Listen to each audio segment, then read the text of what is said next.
திருப்பூர் ரயில் நிலையம் சாலையில் திமுகவினர் மத்திய அமைச்சர் தர்மேந்திர பிரதான் தமிழக எம்பிக்களை நாகரீகமற்றவர்கள் என பேசியதை கண்டித்து உருவ பொம்மையை எரித்து ஆர்ப்பாட்டத்தில் ஈடுபட்டனர்.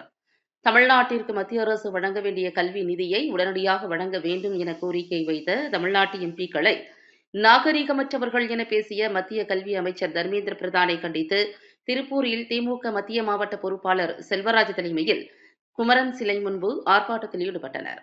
அப்போது ஒன்றிய அரசின் போக்கை கண்டித்தும் மத்திய அமைச்சரை கண்டித்தும் கோஷங்களை எழுப்பினர். போராட்டத்தில் திமுக நிர்வாகிகள் மகளிர் அணியினர் கலந்து கொண்டனர். தொடர்ந்து போராட்டத்தின் ஒரு பகுதியாக மத்திய அமைச்சரின் உருவ பொம்மையை திருப்பூர் ரயில் நிலையம் சாலை முன்பு செருப்புகளால் அடித்து தீயிட்டுக் கொளுத்தினர். தொடர்ந்து பாதுகாப்பு பணியில் இருந்த போலீசார் தீயை அணைத்து உருவ பொம்மை அங்கிருந்து அப்புறப்படுத்தினர்.